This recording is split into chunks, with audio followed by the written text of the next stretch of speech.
The events in Venezuela this past weekend have brought a flurry of emotions and reactions.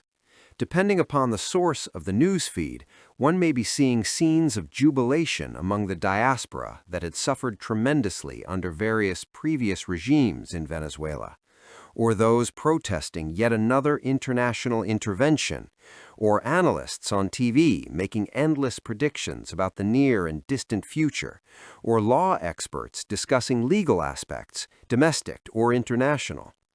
Some have been saying, "I told you so," when it came to the relevance of the UN. Others are concerned about what might happen to markets and their savings or portfolios. Zooming out presents yet another series of divergent opinions. Some governments in the region are disturbed and concerned, others are cheering. And then there is a large group of countries, including many in our part of the world, that are completely silent. There can be many reasons for that. Perhaps it is pragmatic politics, or perhaps many simply do not care. And it is this question of who we should care for, and care beyond calculation, politics, or strategy, is that I want to focus on. Many of us choose to care for some groups based on family ties, friendship, religion, ethnicity, or other political or personal material interests. There is a line in our minds on who we care for and who is beyond that line. On the other side of our lines, it is ad hoc, random, and transient. At a societal level, some version of patriotism suggests that care and concern are for fellow citizens.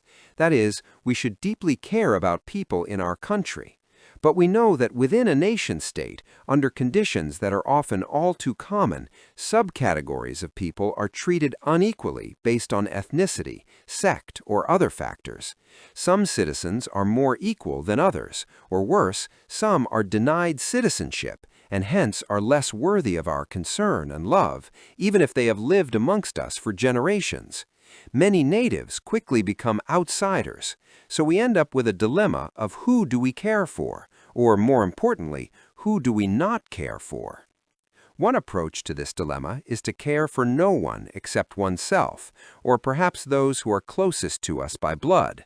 Everyone else is an outsider, not our responsibility, or they only matter to us for as long as it serves our self-interest in some way, and beyond that, their existence is immaterial to us.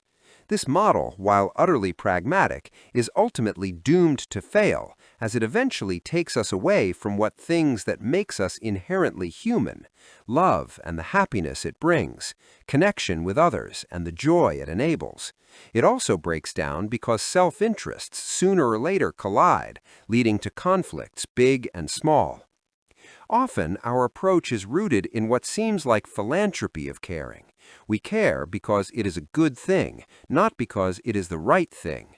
Thus, we think about caring as if it is a reservoir and dole it out based on some internal algorithm, not as a responsibility. I wonder if we are thinking about it wrong. Instead of thinking that we care as if we are giving someone a gift, we should be concerned about others because we owe it to them.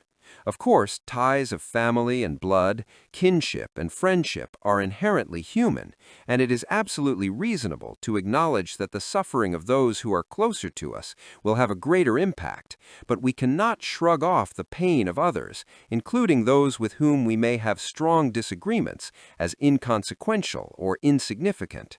National interests do not need to be in conflict with fundamental human decency and the deep concern for human dignity. It is not unpatriotic to care for the vulnerable among those who live in enemy lands, to be worried about the well-being of someone who is born in a community that has not been kind to our ancestors.